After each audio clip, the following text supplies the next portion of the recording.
I live in Guatemala and I work throughout Latin America. And I want to speak to the millions of fortunate Hispanic immigrants living in the United States, legally or not. I have a question for you. Why do you support the same policies in the US that cause you to flee your home country?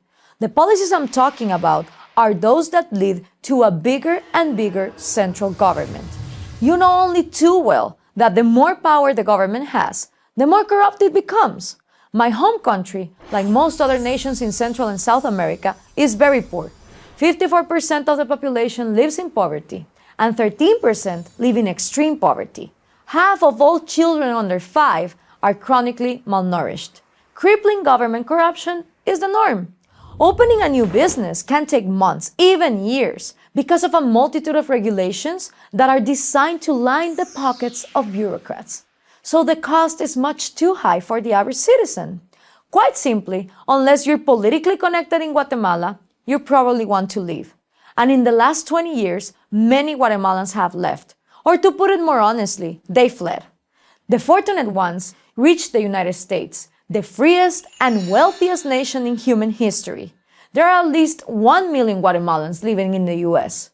Nearly every Mexican and Central and South American immigrant in the United States, whether they immigrated legally or illegally, moved or fled to the US for the same reasons: economic opportunity and the freedom to shape their own lives. In short, you came to the United States to participate in what Americans call the American dream. But have you ever asked yourself, why is the United States so free, so much less corrupt, and so much more affluent than any Latin American country? The answer lies first and foremost in the unique American belief in limited government. Why? Because the smaller the government, the less the corruption, and the smaller the government, the more individual freedom and personal responsibility. And given those things, along with hard work and talent, you can accomplish your life's goals. So back to my question, why would you support policies that keep expanding the power of the government when they are the very policies that doom your home countries? Is it because you think that when Democrats offer you free stuff, it means they really care about you? Do you think that when Republicans talk about enforcing immigration laws, it means they are going to send you back? Let's be honest. You didn't come here for free stuff. You came for the economic opportunity that allows you to work and earn. And of course, a nation has an obligation to enforce its borders. Certainly, every country in Central and South America does. In fact, much more so than the US. Perhaps you believe that your home country is poor not because of failed socialism and corrupt big government, but because of issues unrelated to ideology. Not enough natural resources, imperialism, and so on. Or worse, you believe that the US has gotten rich on the backs of poor nations. But these narratives are false.